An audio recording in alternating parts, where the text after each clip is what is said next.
Hello. स्वागत है आपका फिर से मेरे चैनल पर। तो आज की क्लास में हम लोग स्टार्ट करने वाले हैं अपना एक नया टॉपिक बिल्कुल ही, जिसका नाम है डेप्रीशिएशन।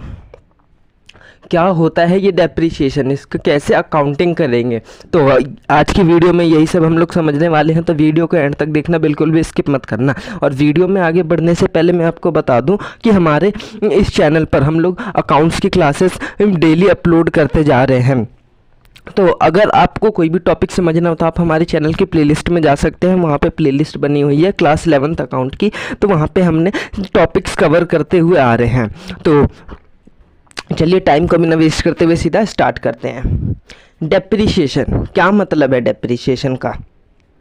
देखिए, मैं कहता हूँ कि आप दुकान पर जाते हैं, आप एक मोबाइल फ़ोन ख़रीदते हैं या टीवी ख़रीदते हैं या फ्रिज ख़रीदते हैं, मतलब कोई सी भी फिक्स्ड एसेट्स ख़रीदते हैं, है ना। से मैं कहता हूँ कि आपने ख़रीदा एक मोबाइल 20,000 रुपये का, एक ख़रीदा मोबाइल 20,000 रुपये का। तो आपने उस मोबाइल को जिस दुकान से ख़रीदा आप घर लेकर आए, फिर आपने उसको यूज़ करा, काफ़ी बढ़िया तरीके से यूज़ करते करते 2 साल हो गए। अब आप उस मोबाइल को लेके उसी दुकानदार पे जाते हैं, बोलते हैं कि भाई ये लो और इसके बदले मेरे को 20,000 का एक नया फ़ोन दे दो या 20,000 रुपये दे दो। तो क्या वो दे देगा? क्या वो दे देगा? मेरा सवाल ये है। जी नहीं, वो बोलेगा अब इसकी कीमत 20,000 रुपये कहाँ रही, अब तो इसकी कीमत मुश्किल से 2-3 हज़ार रुपये रही, है ना। वो सीधा ऐसा बोलेगा। क्यों? कि भाई आप बोलोगे कि मैंने आप ही के दुकान से ली थी 2 साल पहले 20,000 रुपये का, और आज आप ही मुझे मना कर रहे हो कि इतने रुपये की कीमत नहीं होगी। वो बोलेगा जी हाँ, क्यों नहीं होगी, क्योंकि देखिए एक तो सबसे पहले आपने इसको ख़रीदा था 2 साल पहले, कितना समय हो चुका है, और फिर इसमें कितने तो स्क्रैच वगैरह आ चुके हैं, कितना इसमें डैमेज हो चुका है ना। और तो और इसकी बैटरी ख़राब हो रखी है, इसकी स्क्रीन भी ढंग से काम नहीं कर रही है, ईयरफोन आपने तोड़ दिया, खो दिया, कुछ भी कर दिया, चार्जर भी ख़राब हो रखा है, बैटरी भी, है ना। तो इसमें कितने तो कमियां हो रखी हैं। और तो और अब ये जो मॉडल है मोबाइल का, अब तो ये बिकता भी नहीं है, इसकी डिमांड भी ज़्यादा नहीं है मार्केट में। अब नए नए मॉडल्स आ चुके हैं, नए नए फीचर्स आ चुके हैं, तो बहुत ही मुश्किल है कि तुम्हारा ये मोबाइल बिके, इसीलिए 2-3 हज़ार भी ज़्यादा ही है ना। वो सीधा ऐसा बोलेगा। अब ये तो थी मोबाइल की बात। ऐसे ही आप अगर कुछ लाते हैं, टीवी मान लेते हैं, आप अगर उसे ख़रीद के लाते हैं, मान लीजिए 50,000 रुपये की टीवी, तो क्या वो 3 साल 4 साल बाद भी क्या उसकी कीमत उतनी रहेंगी? आप जैसे ही ख़रीद के लाएंगे ना, उसकी कीमत डेली डाउन होते चली जाएगी, उसकी कीमत गिरते चली जाएगी। ऐसा क्यों होता है? इसी को ना हम कहते हैं डेप्रीशिएशन, कि आपने ख़रीदा जितने का था, आज उसकी कीमत उतने की नहीं रही, वो हमारा कहलाता है डेप्रीशिएशन। इट मीन्स डेप्रीशिएशन का फॉल्स इन द वैल्यू, कि किसी भी एसेट्स की, किसी भी फिक्स्ड एसेट्स की वैल्यू में गिरावट आना, वो हमारा डेप्रीशिएशन कहलाता है। ठीक है, वो हमारा डेप्रीशिएशन कहलाता है। अब डेप्रीशिएशन होता किन किन कारणों की वजह से है? सबसे पहला due to tear and wear, कि भाई टूट फूट हो सकती है, कोई भी खराबी, डैमेज हो सकती है, उसकी डिमांड कम हो सकती है, ऐसे बहुत से कारण हो सकते हैं जिस वजह से आपके एसेट्स की वैल्यू डाउन हो जाती है। ठीक है, आई होप क्लियर हुआ होगा ये पॉइंट। देखिए, अब देखिए डेप्रीशिएशन आखिर ये हम लोग पढ़ क्यों रहे हैं, है ना। कि मैं कहता हूँ कि अगर हम लोग बिज़नेस स्टार्ट करते हैं या हम लोग कोई भी बिज़नेस का रन वगैरह करते हैं, तो हमारे पास बहुत सारी एसेट्स होती है ना। हम लोग एसेट्स को परचेस करते हैं, मशीन वगैरह परचेस करते हैं ना, तो उनकी वैल्यू में गिरावट आ जाती है, उनकी वैल्यू में गिरावट आ जाती है। तो उसी वैल्यू को हम लोग कैलकुलेट करने के लिए हम लोग ये चैप्टर पढ़ेंगे। अच्छा, अब मेरे को एक चीज़ बात बताइए, जब तक आप कोई एसेट्स परचेस नहीं करते, जब तक आप कोई एसेट्स परचेस नहीं करते, तो क्या आप उसमें डेप्रीशिएशन लगा सकते हैं? क्या आप उसकी कैलकुलेशन कर सकते हैं? जी नहीं।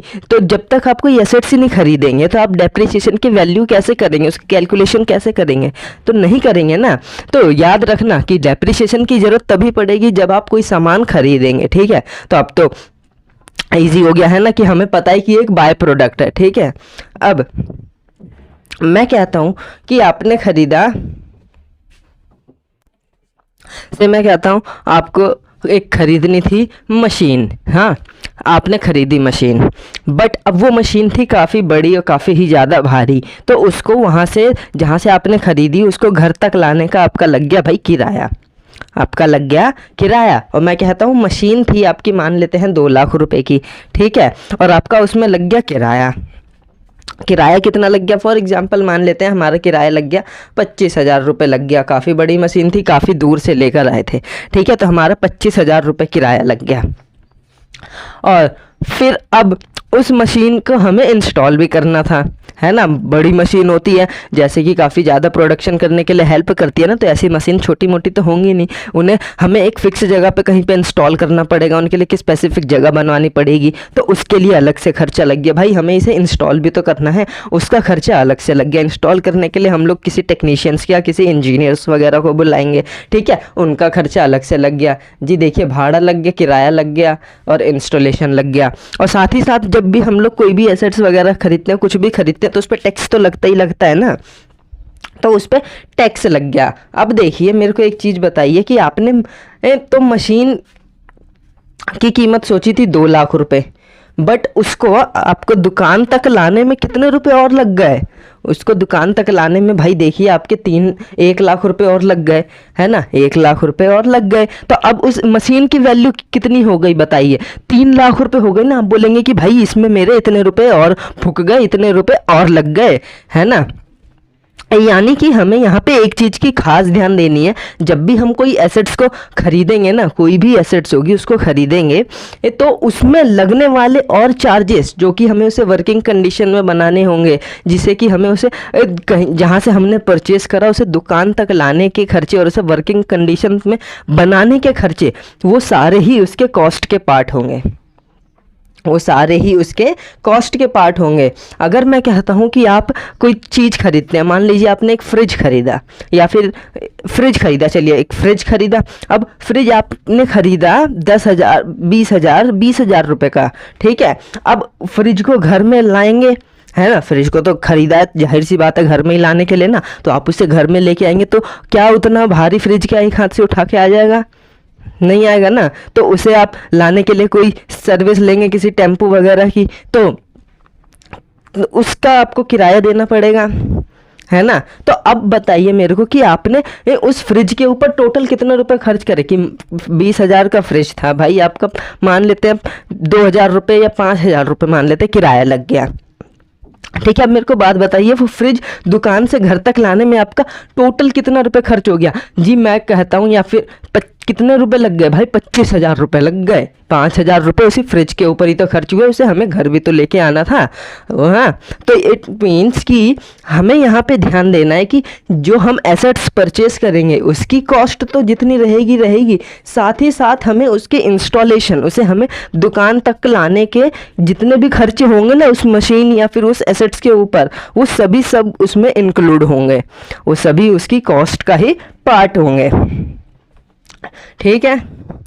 मैं कहता हूँ कि अगर आप लोग बिजनेस कर रहे हैं, ठीक है, दिल्ली में मान लेते हैं बिजनेस कर रहे हैं, अब आपको कोई मशीन की ज़रूरत पड़ी, ठीक है, प्रोडक्शन के लिए हो सकती है कोई भी मशीन की ज़रूरत। अब वो मशीन आपको मिलती है गुजरात में, ठीक है, आप गुजरात में जाते हैं, मशीन की आपको कीमत पड़ती है 5 लाख रुपए की, ठीक है।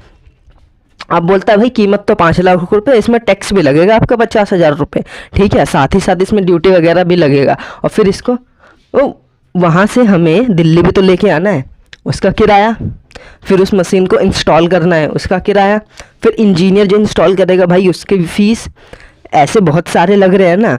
तो उसको इंस्टॉल करने का खर्चा, उसका प्लेटफॉर्म बनाने का खर्चा, बेसिकली कितने सारे खर्चे होंगे, किस पे खर्चे हो रहे हैं भाई, उस मशीन को हमें वर्किंग कंडीशन में बनाने के लिए, उसे जहाँ से हमने ख़रीदा वहाँ से दुकान लाने तक में, तो ऐसे सारे खर्चे ना उसी एसेट्स का ही पार्ट होंगी। हमें इस डेप्रिसिएशन चैप्टर में इस बात का एक खास ध्यान रखना है।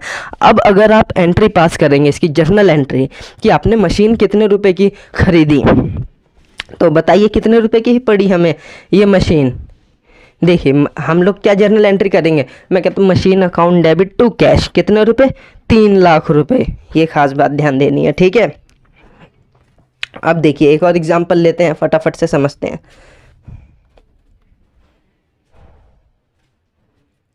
देखिए आपने कार परचेस करा, ठीक है, कार की कीमत 1 लाख रुपए, अब उस पे लग गया कुछ टैक्स 5,000 रुपये, प्लस उसे घर लाने का थोड़ा सा और खर्चा वर्चा लग गया छोटे मोटे से, वो भी लग गए 5,000 रुपये। टोटल हमारी कार की कीमत कितनी पड़ गई बताइए? 4,000 रुपये। मैं देखिए मैं बात कर रहा हूँ इसे दुकान से घर तक लाने तक के खर्चे की। इसके बाद होने वाले खर्चे, मतलब कि अगर कार को चलाने के लिए पेट्रोल का खर्चा, ये सब खर्चा वो बाद की अलग, मतलब उस वर्किंग कंडीशन हो जाने के बाद के खर्चे अलग मैटर होते हैं। लेकिन इसे आप परचेज करते समय जो भी खर्चे होंगे इनडायरेक्ट वे में उसी के ऊपर, ठीक है, वो सारे के सारे उसी कॉस्ट का ही पार्ट होंगे। ठीक है, ये आपको ध्यान रखना है। ठीक है, तो आपकी कार की कीमत कितनी हो गई? आपकी कार की कीमत हो गई, देखिए 1 लाख की कार थी, 10,000 रुपये और लग गए तो 1,10,000 रुपये हो गई आपकी कार की कीमत। अब बताइए, जब आप कोई भी एसेट्स वगैरह कुछ भी खरीदते हैं तो क्या उसकी कीमत उतनी की उतनी रह जाती है, धीरे धीरे गिरने लग जाती है? अगर आपने आज कार खरीदा, 2 साल बाद उसकी कीमत कितनी रह जाएगी? उतनी तो नहीं रहेगी जितनी की खरीदी थी, कमी होएगी और काफ़ी तेज़ी से कम होती है, क्योंकि मार्केट में काफ़ी सारे रीज़न हो जाते हैं इसके प्राइस को कम होने की वजह से। ठीक है, और जब भी आप कोई भी चीज़ खरीदते हैं तो उसकी हमें एक लाइफ पता होती है कि ये कितने साल चलने वाली है ना? तो आपने जब कार खरीदा तो शोरूम वाले ने बोला था कि अगर आप इसे यूज़ करते हैं नॉर्मली तो ये कम से कम 10 साल तो चल ही जाएगी। कितने साल? 10 साल नॉर्मली चल जाएगी। मैं बात कर रहा हूँ नॉर्मली। अगर आप इसका ज़्यादा इस्तेमाल करते हैं तो भाई हो सकता है 5 साल में ख़राब हो जाए, या फिर अगर आप और अच्छे तरीके से इस्तेमाल कर सकते हैं हो सकता है 15-20 साल चल जाए, है ना? लेकिन यहाँ नॉर्मल लाइफ की बात हो रही है कि 10 साल तो चली जाएगी अगर आप नॉर्मली यूज़ करते हैं। ठीक है, आपने खरीदी 1,10,000 रुपये की, लेकिन अब उसकी कीमत मार्केट में डाउन होते चली जाएगी। देखिए डाउन डाउन डाउन डाउन होते चली जाएगी। ठीक है, और आज उसकी कीमत है, मान लेते हैं कुछ साल बाद उसकी कीमत है कितनी? 11,000 रुपये कीमत है, 11,000 रुपये। अब मेरे को एक चीज़ बात बताइए, आपने खरीदी थी 1,10,000 रुपये की, आज उसकी कीमत अब बची है 11,000 रुपये, है ना? तो अब इसमें आप बता सकते हैं टोटल डेप्रिसिएशन कितना लगा होगा, है ना? आप कहेंगे सिंपल सी बात है भाई, इसमें से ये प्राइस माइनस कर दो, टोटल डेप्रिसिएशन मिल जाएगा, है ना? तो हमें पता चला हमारी टोटल डेप्रिसिएशन कितनी लग चुकी है? 1 लाख रुपये। कितनी लग चुकी है? 1 लाख रुपए लग चुकी है टोटल डेप्रिसिएशन। और इसकी लाइफ कितनी थी मशीन की? आप कहेंगे कि यहाँ पे लिखा है कि भाई 10 साल लाइफ थी, है ना? टोटल डेप्रिसिएशन हमें पता है कि लग गया 1 लाख रुपए। अब मेरे को एक बात बताइए, टोटल डेप्रिसिएशन आपका लगा है 1 लाख रुपए, ठीक है, 10 साल की लाइफ थी। तो अगर मैं पूछना चाहूँ कि भाई ये तो टोटल लगा है, अगर आप मुझे बता दो कि हर एक साल कितना कितना लगा है ऑन एन एवरेज, ठीक है, हो सकता है कहीं ज़्यादा कहीं कम लगाओ, लेकिन एवरेज अगर मैं पूछूँ कितना लगा है तो आप सिंपल कहेंगे कि भाई 1 लाख की 10 से डिवाइड कर दो, है ना? क्योंकि 10 साल इसकी लाइफ है तो 10 से डिवाइड कर देंगे, ठीक है? तो कितना आ जाएगा? 10,000 रुपये। अब 1 लाख में से आप 10-10 हज़ार रुपये हर साल माइनस करेंगे और देखिए 10वें साल पर आप इतने पर आ जाएंगे, है ना? अब देखिए मैंने आपको बातों बातों में ना डेप्रिसिएशन कैलकुलेट करने का ना एक मेथड सिखा दिया है। डेप्रिसिएशन कैलकुलेट करने का एक मेथड, वो भी कौन सा मेथड? एक स्ट्रेट लाइन मेथड। अब इस मेथड की क्या खास बात है कि इसमें जो डेप्रिसिएशन लगता है ना वो एक कांस्टेंट रेट से लगते आता है, यानी कि एक फिक्स्ड रेट से लगते आता है कि हर साल उसी रेट से लगेगा। जैसे इस क्वेश्चन में हमारा डेप्रिसिएशन हर साल 10-10 हज़ार रुपये लगते आ रहा था, है ना? तो देखिए अब इसके अगर मैं बात करूँ फॉर्मूले की, जो कि मैंने आपको सिखा दिया है, डायरेक्ट नहीं सिखाया लेकिन इनडायरेक्ट वे में मैंने आपको इसको सिखा दिया है। तो इसका देखिए फॉर्मूला क्या होगा, इसका फॉर्मूला क्या होगा, देखिए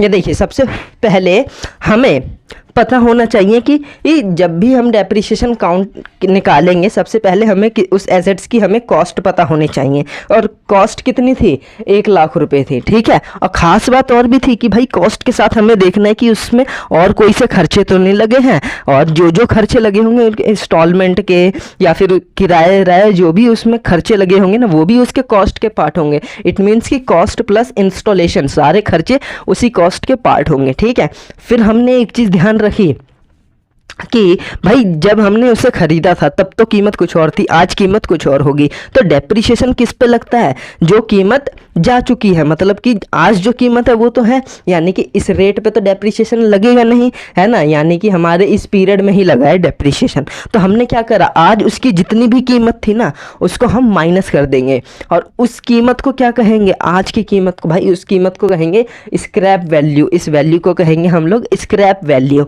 कि खरीदी थी तब तो उतनी की थी, आज इतनी बची, इसकी कितनी स्क्रैप वैल्यू रही जी? 11,000 रुपये रही। तो हम उसको माइनस कर देंगे, ठीक है?